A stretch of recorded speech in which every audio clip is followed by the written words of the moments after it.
Hello, ladies and gentlemen, and welcome back to a brand new episode of the podcast. This week, I wanted to invite Mike on, and now Mike runs Manny's Food Bar here in Salisbury, and I wanted to give Chris a shout out as well, because he's been helping me get some guests that I otherwise wouldn't necessarily have access to, or wouldn't necessarily have the introduction to. So thank you to him, and thank you to Michael for joining me, or Mike to join me. And it was great to hear a little bit more about the hospitality industry, a little bit more about entrepreneurship and that mindset when it comes to entrepreneurship specifically. So I'm now going to hand over to Mike for him to explain a little bit on how he does, how the pandemic's kind of affected him, and how entrepreneurship kind of is in our interview. So I'll see you very, very soon. So my name is Mike Devani, and I have a background in catering and hospitality in retail. The business name is Manny's Food Bar. I've actually been a part of Manny's Food Bar since I was 17 years old, so a couple of years now. In total, it's going to be actually 15 years. Wow, how fast time has flown. Absolutely. So, yeah.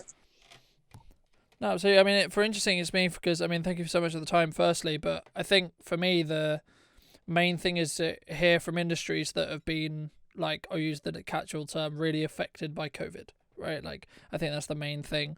I mean, like the first question there is like, how has it affected your business, right? Like, has it completely dipped? Has it been like a rocky road? Have you had to change things? How have you had to change things, etc.? Well, yeah, it's. I'd be lying if I said it hasn't taken a dip. Considering 30% of our trade was probably through nightlife, and at the moment that's non-existent. We've had to sort of double down on the delivery side of the business. Thankfully, we had the infrastructure to do that straight off the get-go, because we already did deliveries, and we've got good systems in place which can actually cater for that. So we were able to sort of double down on that area and sort of recoup back some of the losses we had in the back end of the night. We've actually decreased our opening hours as well. Initially we did, and I felt the impact in the sense that it's all coming thick and fast, and it's hard to sort of channel it, hard to sort of staff it, because at the very start when we went into lockdown, we were running off skeleton crew, and with skeleton crew, we're trying to keep our best, socially distancing in there, but we're also trying to keep the customer happy as well. So we're trying to do a 5-man job with essentially 3 people. So it was definitely very stressful for the team in there, and hats off to the team who were with me while we're doing it to get through. Yeah, absolutely. I think it's one of those things where, it's been interesting for me because obviously what I do, I've been very lucky in the position where I've been able to talk to a lot of different business owners about how they've developed, how they've changed, how they've tweaked, what they've had to do because of COVID. But I mean, I think the follow-on question there is because, or could follow on from that is, do you think there's going to be like situations and procedures and plans and stuff that you've put in place during COVID or because of COVID that if COVID stops being as big of a problem and we're through the pandemic, so to speak, that you'll kind of keep on in regards to like those measures, those strategies, those things that you were like or had to bring in because of COVID? I'd say yes as well. I wouldn't say all of them. I'd cherry pick the ones which work well for the business. I would say we would discard the 5 people in the premises at one time, especially when more bars and clubs are open again. But I think the health and hygiene, I think it's lifted the standards all around Salisbury, which I think needed to happen anyway. In that sense, cleaning procedures, making sure especially with food as well. We want to have the safest food working environment in there, so that our customers are safe, people who are eating the food are safe, and we're sending out the best quality food we can send out. Yeah, absolutely. I completely agree. And I think it's one of those things that I think that if a lot of business owners do get through it, they're going to learn a lot from like just from a practical basis of firstly how to run a business, but also from like the hygiene side, obviously in your case, but also just in general. I think a lot of people are going to be more conscious of the fact of like, well, are you washing your hands properly? Are you washing your hands enough? Are you doing that? Are you doing those things that you should be doing? But life's busy. Things happen, right? Things change, and I think that it's one of those things that you have to keep checking yourself personally. Like I found, like I've been like, okay, well, when did I last wash my hands, or like when it was, that it's more conscious in my brain. And before it was just like, oh yeah, it's just something you do, right? Like it's not a big deal. And I think for me, I think it's one of those things that you'll never forget. I think if you lived through this, and especially if you grew up through it or you grew your business through it, it's something that like stays with you for a long time. And I think there'll be a lot of like ripple effects in the respect to some of the like the day-to-day stuff that we do now that will hopefully continue in the respect to make that will become stronger, right? Like for hospitality specifically, but like also just in general, right? In my context, or in video production context as well, it's given me a very good wake-up call, I guess, in some ways, or very good interesting perspective on, okay, well, how can you do production safely in this environment, right? Like how can you still create content, and how can you do things as a one-man band instead of two or three, or if you're bringing in other people, why, and for what reason, etc. I mean, but I think I mean, have you found, how was the scaling back, I guess, was because it comes with this scaling up and scaling down thing. You kind of have to guess your demand, I guess. I mean, the question for me would be like, when you made the decision, you said you like limited your hours a bit. I mean, how was that decision really made? Because I think that's really interesting, because for me it's like, how can you know, right? Because it's surely you're just kind of in some ways guessing, I guess. Like, yeah, of course it's a calculated guess, but it's a guess nonetheless, right? Yes, 100%. That's exactly what it is. That's exactly what this last year's been. Going over Christmas period. I mean, in the catering business, hospitality, that's like the busiest period. So usually you will overstaff to cater the needs for that. But this year just gone, it was not what we expected. So it is a lot of guesswork. COVID has been guesswork throughout. So the reason we cut the hours to begin with was to do with people's eating patterns. We noticed that certain times there would be minimal orders, so it didn't make sense to keep it open after certain times, especially when the curfew came in. The curfew just had a massive knock on people's eating habits as well, because weekends we used to have the nightlife. People would be drinking till 2:30, right up until the time the clubs would shut.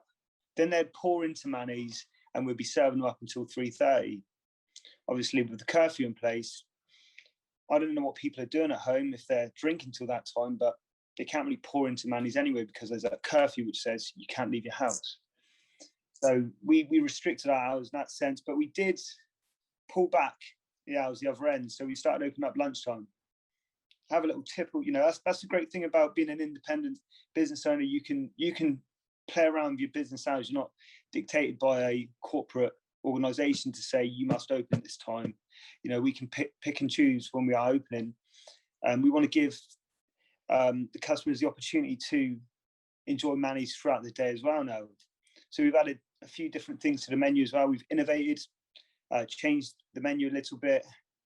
We've recently launched a Mexicano wrap, which is basically we make the rice in-house with a Mexican feel to it. It's different spices. It's very, very authentic. We've actually employed a training development manager who is actually helping us formalize and systemize the menu, the way we do things in Manny's, so that end of the day, our main objective is consistency, because we feel that if we're consistent in what we do, the customer is going to get a very similar experience every time. And if they get a very similar experience every time, their customers' expectations are going to be met, which means they're going to be satisfied, and it's going to mean that they're going to want to come back again. But going back to it, the guesswork of our opening and closing times have been that, and also for the staffing, we've definitely leaned on furlough, and very grateful that the government have put furlough in place. when I first shut the business down in the first lockdown, the reason I did that was because one person fell ill, and I thought to myself, it's not worth it. Now if they potentially come into the business and cause someone else to fall ill, and there's a ripple effect of illness which is caused by my ignorance as a business owner, somebody's life could be on my hands. So I couldn't have that. I'd rather lose the money, whatever money that would be, shut the shop, keep everyone safe. But when I did that and I took furlough, I actually felt a little bit guilty for taking furlough. I felt like, somebody who works quite a lot, to go into not working at all and being paid for that, it felt kind of nice and kind of guilty at the same time. But really thanking the government for putting that furlough scheme in place, because that's allowed us to have that cash flow to continue to move the business forward and lean on that when we don't need as many staff in the business, and can actually keep these staff members on the payroll, so that when we do get busier again, they're ready to come back on. Yeah, no, I completely agree, and I think it's one of those things where, I mean, the follow-up question was going to be there, like, how did you spend the time, right? Like, because obviously you shut up shop like most people did in first lockdown, and we couldn't do anything. At that point, it was this big unknown, this big, we didn't know what it was, right? For me, we were just like, there's this virus and it's going around and it's killing people. We didn't know how bad it was killing people. We didn't know anything, right? So we were just like, okay, let's just stay home, right? Let's just not get the virus. It's the only thing we're focusing on.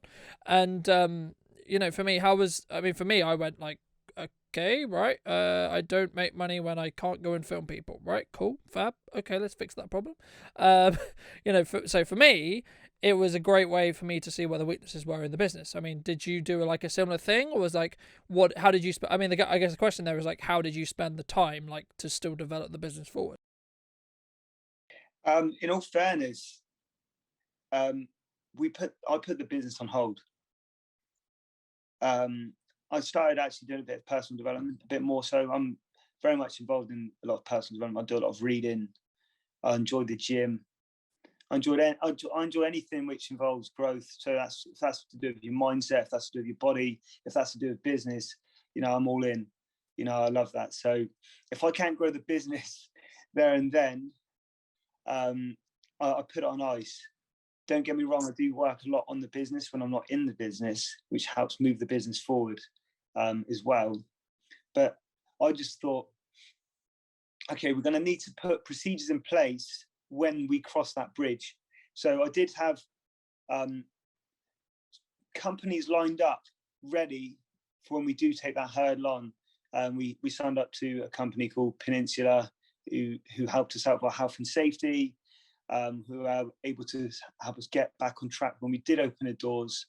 But up until that point, I just focused a lot on myself, to be honest, and that did help when it came to that time to reopen the business. Yeah, I mean, like for me, I think that arguably though focusing on yourself is arguably also helping the business grow, right? Because if you're stronger as a leader, or you're a stronger manager, or whatever, then arguably aren't you building a better business, or you're able to problem solve more, and you've able to build that skill set. I mean, the question there would be like, where did you, I guess, develop the want to do that, right? Like the want to have that. Like, was you born with it? Was it something that you developed? But like what was like? How do you just like, oh, I want to get stronger mentally. I want to get stronger physically. Because for me, like, I completely agree. I have the same mindset, right? But it's, for me, I developed it, right? Did you develop it? Was it something you sort of like born with, or like, how was it? How did you kind of develop that mindset of, okay, I want to personally grow. I want to personally do this. I think it all starts from a breakup. I definitely developed it. I don't think I was born with it. I've always enjoyed progress. I've always been a bit of a slow learner as well, to be completely honest. But I've always wanted to do my best. Like, no matter what I do, I wanted to just do my best and just stick at it. I've got that attitude where I think it's stick-to-itness, if that's even a word. You can maybe check Oxford Dictionary for that one, but I've definitely got stick-to-itness in the sense that I want to just progress in a field, what I put my mind to. So I used to play football when I was very young, and when I first started, I was absolutely rubbish. As we are doing anything, we can't expect to roll into a football team and think we're David Beckham or Lionel Messi. We can't think we're going to be the best going into it. So we got to have that sort of white belt mentality going into it. And even on the back end of it, when we get good at something, we can't be thinking we're the best now, because there's going to be no room for growth. So I feel like anything I do, there's always more to learn. There's always more that I can progress into. Manny's as a business is going really well, but it can always be better. I tell the staff in there, don't think we're the best. Think we are we're the third best. Think we're chasing the best, because that's always going to keep us hungry to be the best. As soon as we think we're at the top, that's when we get complacent. That's when we get lazy. We think the customers need us, and maybe our customer service gets a bit sloppy because we think we're monopolizing the market, it's not true. We can always do more for the customer. We can always be better as a business, do better food. So that's what we're always looking at ways to improve that. So going back to it, I think I developed that through a breakup, and it's a bit of a messy breakup, and I was a bit of a party boy back in the day. As we all go through that stage in our life, I believe, we got to smash it up a little bit, and then went through the breakup, and it was either self-destruct or self-improve. I was at that bridge, and I actually chose self-improve. So rather than just carrying on getting smashed and going out all the time and drinking my sorrows away, I signed up to a management and leadership course in Salisbury College. I went back to school. And the way I did that is quite tough, because I was working quite late and I was waking up very early. And that's the first experience that I had of cutting back sleep. Before I was one of these people, I was like, I need my 8 hours. I need my 10 hours, and I built that belief system in me that if I didn't get that sleep, I wouldn't be a nice person to be around. But then I realized if I want anything, I have to get comfortable being uncomfortable, and cut back on sleep. I can gain that sleep back maybe later on in life, when I actually really need that sleep. So with that, I passed the course. A lot of people dropped out, and I was, we have a default mindset of, we're quite negative when we're just left alone with our thoughts. So to be honest, I thought I was the worst person in that class. I did have a business under my belt, but when I was getting around the people who are having conversations about leadership management, I was blown away. I was thinking, what am I even doing here? And they're asking me to stand up and speak. And I had a block, and I realized, I'm not as good as I thought I was. I own a business, wow, but that's nothing when it comes to leadership now and getting out there and speaking to other people. So with that, I realized I had a massive fear around public speaking. And then it started leading on to different things. So that first bridge of joining, leadership management course, I found out that I had a massive fear around public speaking. So I started looking at ways to improve that. I jumped on this public speaking course in London. I went down there and faced that demon, which I got another contact from that, which was Toastmasters. You should, there's Toastmasters all around the nation. It's actually worldwide. Join Toastmasters. It's a real safe environment. You can stand up, speak, and you can face that fear, build your leadership skills. Awesome. Anyway, so, I put that on the back burner for a long time. And for some reason, this was what it was. It was a best man. Someone said, oh, Mike, I want you to be a best man. And I turned it down because I didn't want to speak. How selfish, right? I didn't want to speak because I was too scared, so I dishonored my friend for being a best man. So after this, I'm not going to do that again. I need to get over myself. I need to face this fear. So I Googled Toastmasters, and the closest one was Bristol. Now, on that night, for some reason, I Googled it again. So I was going to be a member of Bristol Toastmasters, but just before I left, I Googled Toastmasters again, and it came up with one Salisbury, 5 minutes away from me. And cancelled that one in Bristol, changed my plans, and started going to that one in Salisbury. And with that, I've never looked back for public speaking.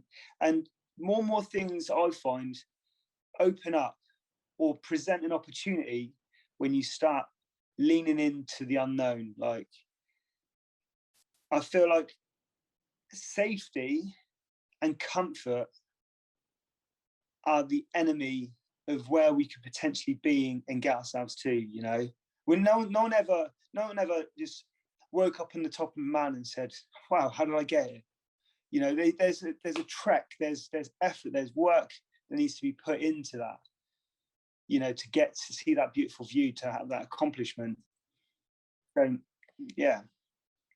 No, I think it's really important to understand because, you know, as we were discussing a little bit before the podcast, I think there's this misconception with entrepreneurship, and especially when it comes to like social media and how we create how one would create their feed, right? To be like, look at me, I'm a social media person, I do this, I'm a business person, I do this, I'm really successful, I can work 2 hours a day, 3 hours a day, and I can make loads and loads of money and lying on a beach and enjoying my life, etc. And yes, right? Yes, that's possible, right?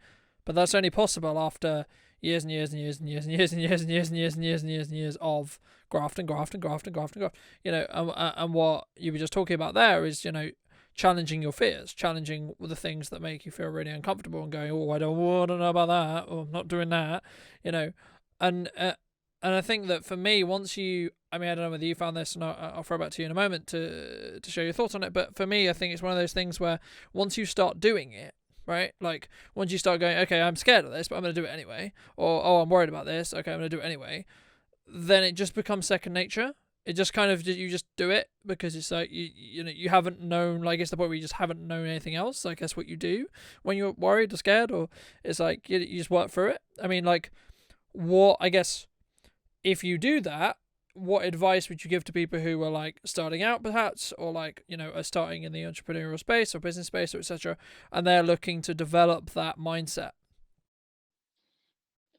Yeah, it's a great question. Firstly, I would say, you know, have you got a clear understanding of why you want to do these things? You know, how big is your why? You know, your why will keep you going through the hard times. You know, if it's just a passion project because you like the look of it, maybe that's not going to push you through when the days are bad. You know, when it's not a great day, it's raining outside, you don't want to get up in the morning to go and do that thing, because it's the days when it's not going right are the days when you need to remember your why you're doing it. So once you got your why, I mean, it's not a straight line. You're not going to just make your way to success like that. There's going to be ups and downs. You know, you're going to go through the valley of darkness, and again, through that valley of darkness, you're going to want to give up. So there needs to be an element of perseverance, and again, to focus on that why and the reason, you know, why you're doing it. So, and let me think as well. The way I think is, what fears me, what scares me, there's a reason why it scares me. So explore them avenues. You know, obviously, if you're standing at the top of a building and it looks high, I wouldn't advise you to jump off. You know, I'm saying the sense of in your mind. Sorry, I just got a All right, interrupted call. The life of a business owner, their phone never stops. By the way, also those who are interested, like, your phone is never going to stop going. You get to some point in business, but yeah, you got to the top of a mountain, you got to the top of a building. Yeah, so if you, I'm not saying to take silly risks, guys. I'm not saying to sort of, you know, okay, I'm going to just jump out of a plane with no parachute because it scares me, or jump off the building because it scares me. I'm talking about the things which are going on inside your head. You know, if you're talking in the dating scene, it could be going up to that pretty girl in the club, because you want to talk to her, maybe you want to dance with her, maybe you want to get a number and take for a date. That is, it becomes that point where you like, I'm going to go and do it. Then you bottle it, because the voice in your head says, you can't do that, or the face, the point of, rejection is worse than that opportunity. So you don't take the opportunity, you don't take that risk, and that's going to happen in business as well. We're going to overthink. We're going to talk ourselves out of doing the thing what we're meant to be doing, but if we take action and then reflect on it, then next time, if we fail, that's fine. Failure is a part of success. No man ever is succeeded without failure. Failure is an ingredient of success. So the more we fail, the closer we're going to get to that end goal. And trust me, that end goal is never an end goal. That the goalposts keep moving. The mountaintop, there's another mountain at the top of that mountaintop. So I think it's very, very important to enjoy the journey and embrace the lessons and the wins you take from this journey when we're going towards our destination, which is never ending. Yeah, so yeah, I completely agree. And I think just building off the whole go and talk to the girl thing, or go and do the thing, or whatever you're feared about, right? I think it's one of those things where, from a psychological perspective, you have, I think it's 3 or 4 seconds before your brain kicks in to be like, whoa, this is a bad idea. Because you need to remember, right? The job of your brain is to keep you alive. All right, that's the goal. Right, so in prehistoric times, if you went and did something that was like, oh, I don't know about that, you're gonna get eaten by a saber-toothed tiger. Right, that's reality. Right now, not so much. Worst is gonna happen is they're gonna go, no thanks, whatever. Right, maybe they'll slap you. Okay, worst scenario, maybe they'll slap you. Right, in Mike's example, but the point there is just act, right? You get rewarded if you act, right? And I think also, building off the whole failure is part of success thing, I think the more times you're failing, it proves you're going on the right path. Because if you're climbing a mountain, you're going to have bits that go down, and there's going to be different kind of rocks and different kind of up and bumps and etc. And if you keep going, then you are heading in the right direction, right? If you're consistently moving forward, even though when it doesn't feel like it, that you're aware of the fact that you are moving forward, right? Because if you can look back and go, oh well, look how far ago I was 6 months ago, a week ago, 2 months ago, whatever it may be, it may not feel like you're walking forward at the moment, but when you look back, you will realize that you are.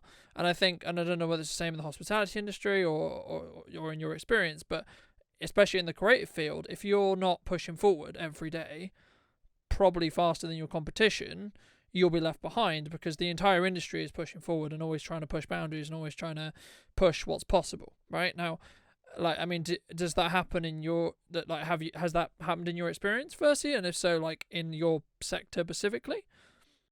Definitely. I think the same in every sector. If we're not growing, if we're not looking to improve, we're going to be standing still essentially, and everyone else is moving forward. You're going to be left behind. You're going backwards. I firmly believe that if we're not growing, we're dying as well. So I've looked around, and I think it's great that other businesses are pushing forward, and I applaud them, because it only wants me want to up my game in the business as well. If everyone else is just happy and content with where they are, maybe we'll be less hungry to be better as well, which essentially is going to affect the customer's experience. So I firmly believe that in every industry out there, they're always looking to improve. And the ones who aren't, they're the ones who aren't going to, you're not going to see their faces in years to come. I think they say that, don't quote me on this, but startups, within the first 5 years, I think 90% of startups fail, leaving 10%. Now, over the next 5 years, 90% of that 10% fail. But don't quote me on that. You're going to have to look at the figures, but it's for that reason as well. It's for many more reasons, but it's for that reason. When we feel like, okay, this is the system, we've solidified it, we're sorted now. Now we can just step away. As an entrepreneur, we've set up that business. We can let the people run the business now. I can step away and sit on the beach somewhere, enjoy my pina colada, and that business is going to earn me all the millions that I want, and I could just enjoy it. It's not the truth, because a lot of the time, if we haven't got a solid leadership team in there who want to push that business when you're not there, that business is going to stay still and essentially go backwards, which is going to pull the entrepreneur business owner back in. So he has to carry on doing that again and then get to that level. And that's the sort of battle I have been fighting over the years, to be honest. It's very humbling having a business, very, very humbling to sort of see a business go very successful, then lose a lot, then get very successful as well, and then lose a lot. It's a very, very, very humbling process. Yeah, absolutely. I completely agree. And I think it's one of those things that, and I was talking to my team, the guys I work with, where they had my podcast, they have my behind the scenes footage and stuff this morning, or this afternoon, and it was just like, we were just talking about like where the next steps are, right, moving forward, and how things are, and etc. And I think it was important because we was talking about, like, I have a lot of conversations with corporates, I have a lot of conversations in business, I have a lot of conversations in this, and part of like why that relationship, why that dynamic's important is because it also allows me to put my hair down a bit, right? And not, like, business is not always about let's go, right? Yes, there is points where in my industry or in some industries we call it go time, right, or the crunch time, or whatever you want to call it, right? You can call it what you like, but there is times where there's ebbs and flows, right? But you need to understand when you are there, because we glorify in some ways this like 12-hour work day, 15-hour work day, sacrificing sleep, such as we discussed a little bit earlier. Yes, every business owner's done that at least once, right? And if you haven't, you will. And it's one of those things where you need to also be appreciative of the fact that you can't do that all the time, but also and you need to understand what flow state you're in, right? For me, in the way I see it, right?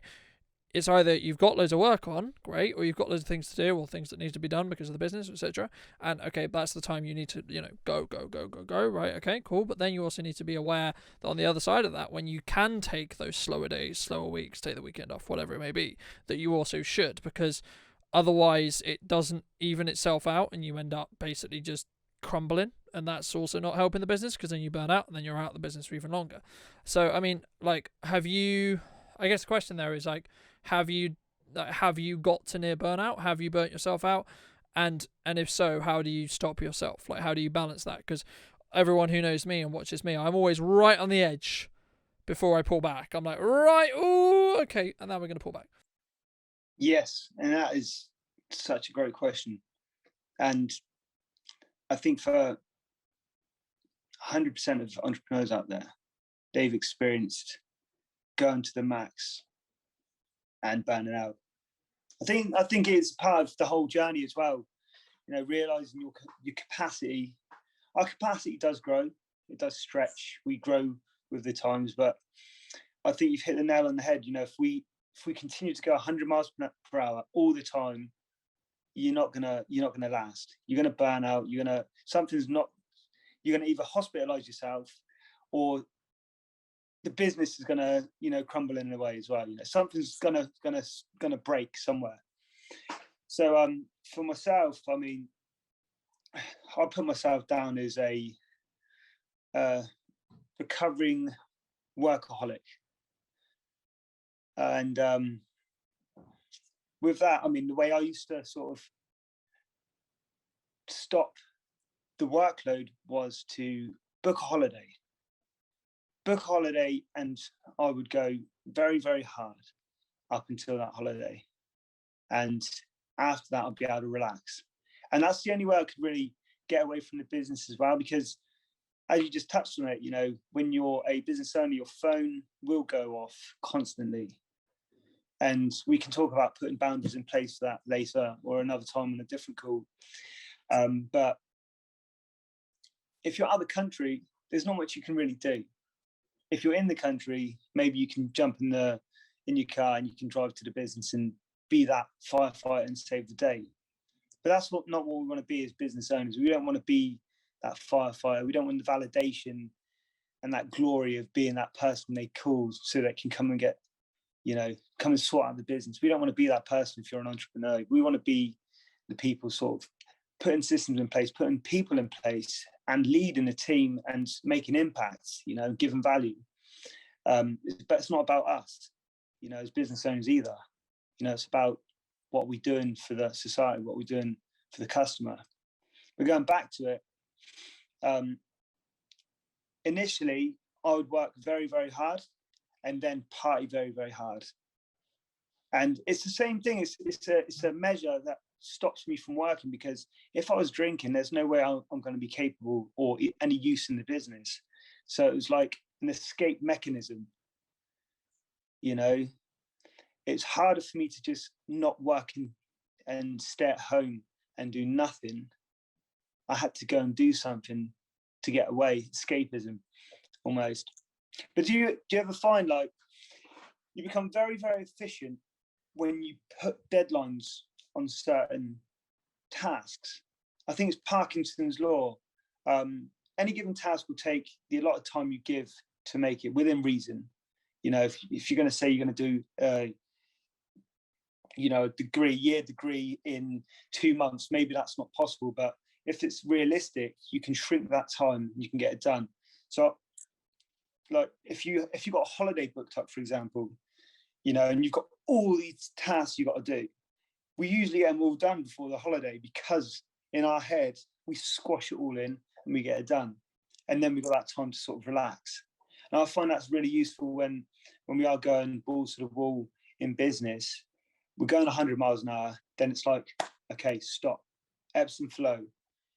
It's a pulse. We go very, very hard, and then we got to retract and relax, recoup, reflect. And I think this is actually something I'm learning to do more of now. And it's a key point to help move your business forward, and also personally, your health forward as well, because we can't go 100 miles per hour 7 days a week, 362 days a year. This is 365 days a year. It's not going to work. So I mean, them times when we are going, we're not going at all, what are we doing? I think it's good to plan them times, to have like a buffer in your schedule, like that time is my time. Yeah, or family time, or whatever, time, whatever it is that's important to you at that time, right?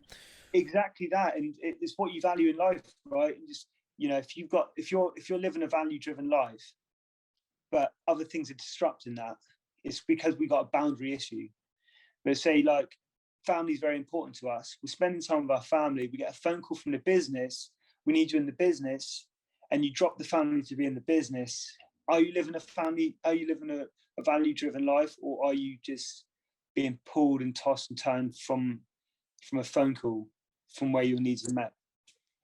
Yeah, absolutely. And I think it's about understanding that personally for you, though, right? Like I think it's one of those things where everyone's value and everyone's set of priorities are different right now, right? And also, wherever you are in your life, right, you shouldn't compare. There's this misconception in entrepreneurship and in general where people compare themselves to others, right? Like you may compare yourself to me, I may compare yourself to you, etc., right? Or I may compare yourself to someone else. But the reality of the fact is, you have different priorities, you have different responsibilities, etc., right? So it's impossible that we could work the same way or work similarly, right? There is points where we're working at the same time, of course, right? That's just reality. There's only a certain amount of hours in the day, right? And there will be an hour or two where we end up working at the same time. But you need to understand for you, like where your lines are, where's your boundary. You're talking about boundaries, right? Where your boundaries are. What if a member of your team calls you or etc. and is like, oh, we need this. Okay, cool. But do you pick up that call, handle it, suggest something, or do you go and fix the problem, right? It depends on the problem, I suppose. It depends on what it is. But also, like I'll give you an example. If a client messages me at like 3 a.m, 4 a.m, whatever, right? I don't personally think they expect me to answer it at 4 a.m. I would hope, right, they would expect I would answer it as soon as I can, right? And whatever the request is, or etc., or oh, can you call me when you can, etc., etc., and respecting that I'm not necessarily always going to be available. That doesn't mean I'm not available. That means I'm not always going to be, because things take priority, or emergencies happen. And one of the benefits of being self-employed, in my opinion anyway, is you can choose when that is, right? You can say, I only want to work from 10 till 10. I only want to work from this point to this point because of X, Y, and Z. Oh, it's my mum's birthday. Oh, it's my wife's, so whatever, it's our daughter's christening, or whatever the event is, right? You can say, well, I'm not going to work that day. I'm going to take that entire week off because this is more important, right? And it's about, again, talk about those ebb and flows. When you are in the position where you are taking family time, you are taking that holiday, you are taking whatever it is, you need to counterbalance that, though. You need to be aware of there's still, for the business to move forward and to be successful, or the perception of success, which is a topic all on itself, that you will still have to put in the hours and the effort, right? Just because you're able to take off those 4, 5, 6 hours whenever you like, or that day or that week, you need to then counterbalance that somewhere else. I think it's I think for me that's the difference, and I think that's what makes it different to an employer role in regards to you're employed, right? When you're employed, you're told this is what you're going to work. As an employer, or as someone who is self-employed, e.g. they work for themselves, you choose when those barriers are, and you can change them at your will, so to speak, unless there's, of course, other commitments, etc. But even then, you can kind of manipulate them a little bit more, I think. But I guess the question or the point there is, how do you set those boundaries personally with your team or with your business or etc.? At what level is the emergency, ring me if this happens, whether I'm asleep, whether I'm with family, whether I'm on holiday, etc. How did you sort of set those boundaries? How did you bring in those boundaries? How do you develop those boundaries, I guess? How is that set? Definitely, it's a great question. And that's always set before. So you want to prepare before these situations happen. So we hold a weekly meeting, leadership team, and we discuss these things. And we've got different channels of communication. We've got one channel which is just general notifications, which we can pick up within 24 hours. We can just chuck a message in there. Something happened today with a customer, they need to be called back within 24 hours. This was the situation. Cool. It's not urgent, but we need to know. Another one would be a WhatsApp message. That's a bit more casual. That's more just getting points across. Maybe it's ideas into a leadership group. We have a thing it's like a walkie-talkie app. End of the day, we check in. We just let the team know. Let the leadership team know how the days went. Have we hit targets? Anything else we need to know? So that way we can just check in, see progression of the business. If it's an emergency, we say cool, but have a solution that you would use as well. Have an idea, because we want to get people to think on their feet. We don't want just people to oh, there's a problem, I don't know what to do, I'm going to call so-and-so, they should know the answer. Because what's that really doing? We're being a crutch for the people who are in trouble. What we're trying to do is coach people into thinking for themselves. And if their trail of thought is a little bit off what we're thinking, it's fine as well. We can coach them into thinking more of a leadership way. But if there is an issue, call up, that's fine. What would you do? What would you do if I didn't pick up the phone? How would you handle this? And then whatever they say, there's no such thing as right or wrong. There's probably the best sort of, angle to take it. But, we've got to be coaching these people to take action when we're not there. And that way we're going to be developing more leaders in the business. And what I've been putting into place as well, a boundary that, no phone calls after 11 o'clock from the business. And that way I can sleep a little bit more peacefully. If the business has burnt down, maybe there's going to be no way of getting to me, because the thing is that boundary is cut off on my phone. My phone doesn't actually accept calls after 11 o'clock, and the team know that.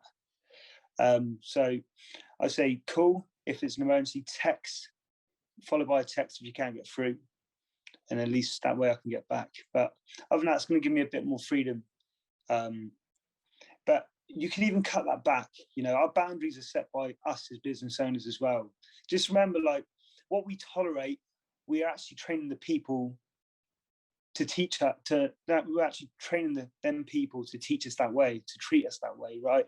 So if we accept a call at 3 o'clock in the morning, we pick up and say, "I'll be right there." Guess what?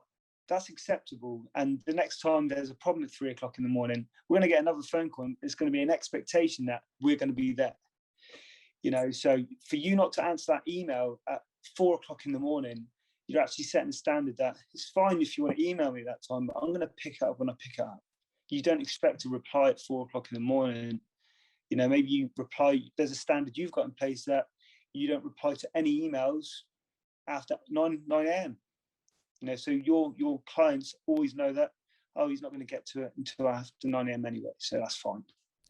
Yeah, absolutely. I think it's one of those things. I mean, my background has always been in retail, and I worked in Greggs for a long time. Those who've been following the podcast for a long time know that story, and I've told it very, many times. But one of the main things I took away from my time at Greggs is they operate on this fix it now concept, right? Which is, if there's a problem with a customer and you have an idea on how to fix it, you have the power as an employee to fix it. You don't have to go see the manager or whatever. You don't have to do that. You can just fix it there and then. The only thing that's going to be asked is if you're using it a lot, well, you need to explain the situation, right, to your manager or to your superior, whoever. And I think that for me, that's a really, really useful and really, really valuable thing to do, especially in hospitality, but in any business, because what it does is it puts the power in the person's hands, and without this kind of like fear of being reprimanded for fixing a problem, right? It actually in some ways rewards people from doing the correct thing for the customer or the client, right? Like, if there's a problem and I'm trying to fix another problem already, a member of my team knows that they can help by fixing the smaller problem, right? Like, I'll give you an example. If a client is like, "Oh, can we get coffee here," or etc., they're already like on that problem or etc. They're already fixing that problem for me because I'm trying to do something else that I'm focused on. So I can't fix that problem and this problem at the same time, right? So they understand that and they appreciate that, but also I've said to them, look, if you feel it's like a surface level problem and you can just fix it, right? We'll work out the problem of the money, whatever the thing is, right? So if it's, "I'll go buy this or go get this," I want the problem fixed. I don't particularly care how you fix it right now, because right now the problem is a bigger problem, right? It's because it's a hurdle at the moment. The rest of it we can work out afterwards. Oh, how did you tackle that? How did you fix that problem? We can have that conversation afterwards, right? We don't, right now, I need the problem fixed. I don't care how you fix it necessarily, right? So I think that's a really good concept to have, especially if you're in business, especially if you're working with a team or developing a team, which I'm sure some business owners will be in the process of, or some people listening to this will be. And I think that you need to, it's setting that kind of expectation to when your team grows, where the original team you trained ends up training more people, right? As well, you set that kind of understanding, that knowledge, what are the ground rules here. What we're talking about here is ground rules, right? Like what's expected in the business, what is okay, isn't okay, etc. I think it's really, really important to understand that. And if you don't know that, as in yourself, ask yourself that. Write these things down. What would you feel is okay? What would you feel is not? There's no, as Mike said earlier, there's no wrong or right answer here. It's what works for you, what works for your business, what you feel is going to be in the best interest of your client or customer. That's kind of up to you. I mean, I think the main thing here is like, it's kind of a very difficult balance that only you can really choose, right? Because as the business owner, as the developer, as the leader, as the entrepreneur, you make those decisions, but you also accept the consequences that go alongside with those decisions, right, as well. So I mean, how do you, I guess, balance that act up between like the decision making and along with those consequences that go alongside the decision making?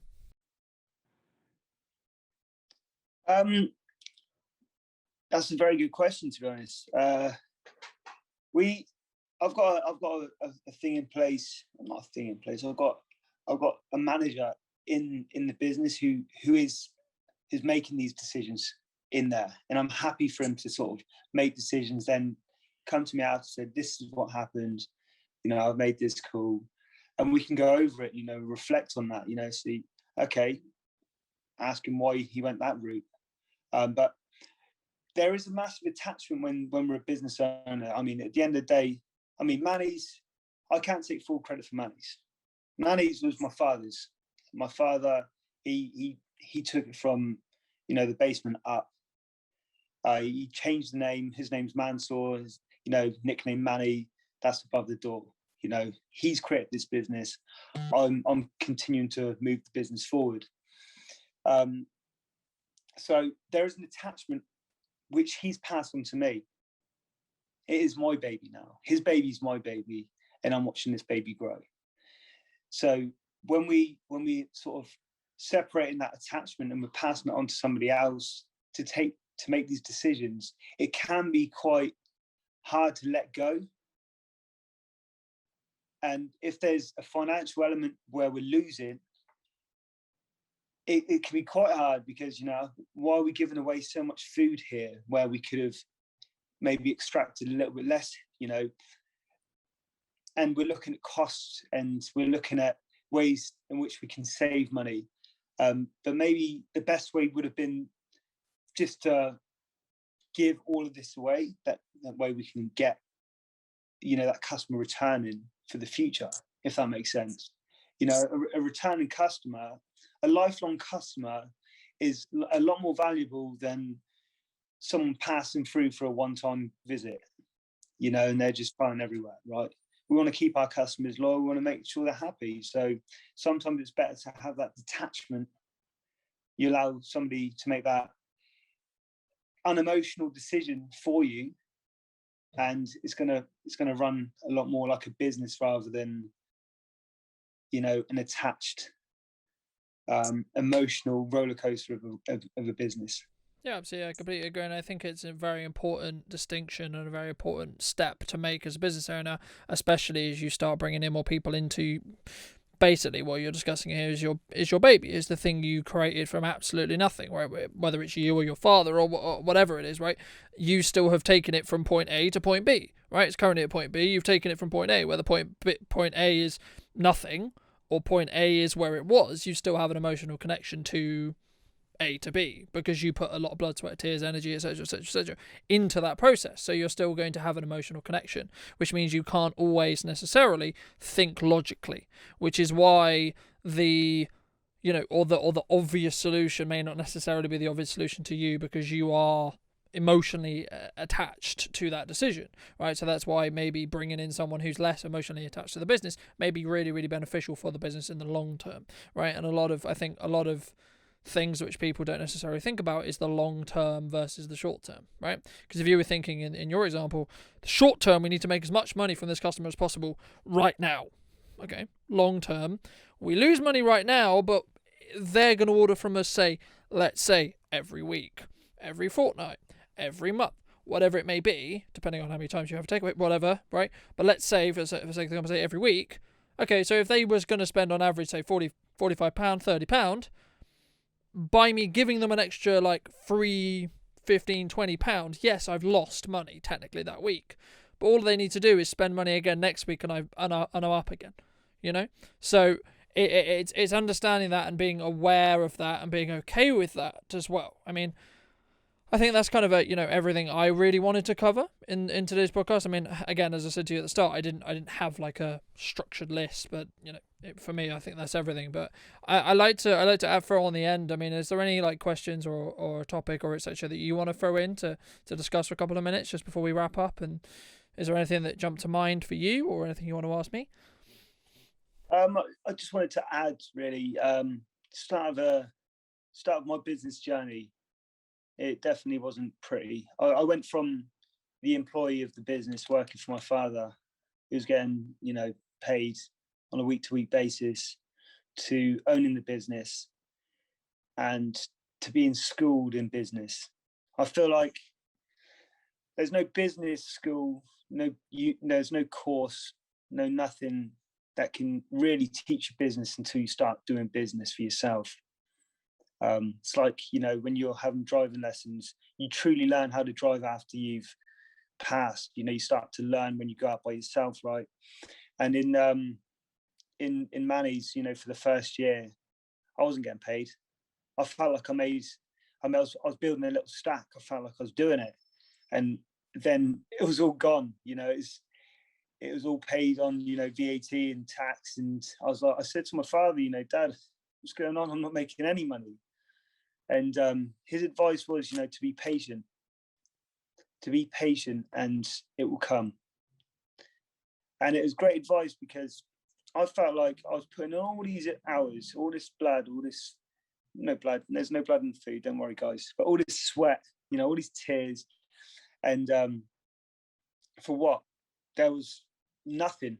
And that's the difference, you know, from, I'm not sort of downgrading or upgrading anybody in this instant, but an employee mindset trades time for money. You know, we put in hours, we expect to get money back. Now, an entrepreneur mindset will trade time, and there's no guarantee of that money coming back. It's not guaranteed that you're going to be successful starting a business. You could put a whole year worth of hours into a business and get paid nothing and lose a lot of money. There's always that risk element, you know. But for me, fortunately, it did come. It started to become successful. I fell on my feet, you know.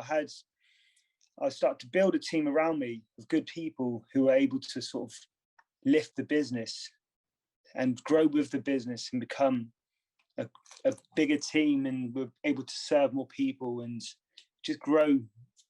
As the team grew, success grew, and we were able to build this business to what it is today. And to survive COVID, I mean, it's been a challenging year, but I say, you know, through tough times, it creates strong characters and strong businesses, you know. And no one ever grows strong through plain sailing. It's the rocky seas which craft the sailors, create their skillful sailors. So, you know, I just wanted to add that, really. Yeah, absolutely. No, I really appreciate it, and I really appreciate the time as always. I mean, where, for those people who, you know, obviously may want to order from you, or may want to hear more about your story, specifically where and if you share it, where's the best place to check that out? Where's the best place to see that? Where's the best place to reach out if they want to? Well, we have, for business, we have a few different avenues. We have our website, which is mannysfood.bar. Currently, we're only doing online orders. We're doing prepaid orders as well, no cash on delivery. If you wanted to pay cash, we do accept cash in shop, but we do have the protection of screens in place for that. That's the reason we don't take cash on deliveries. So we've got that website for ordering. Our Instagram page, if you want to follow us, we're doing at the moment a few quirky deals, a few quirky, you know, free prize draws. We're giving away vouchers, free food, meal deals, you know, giving back to our customers who have supported us throughout this year. It's a way of us giving back to them as well. Personally, I'm on Facebook and Instagram, on LinkedIn as well. Happy to connect on either one of them platforms. But yeah, if you see me in the street as well, say hello. I won't bite. You know, I'll say hello back. You may not recognise me beneath one of these masks, but if you recognise this much up, then yeah, it's me, Mike from Manny's. No, absolutely, I completely agree, and I think it's really, really good to connect with, you know, as I say, other sorts of business owners, and just see where the collaboration can happen. So thank you ever so much for your time, and yeah, job done. Thank you, Carlton. Thank you for your questions and your time as well, man. Appreciate it.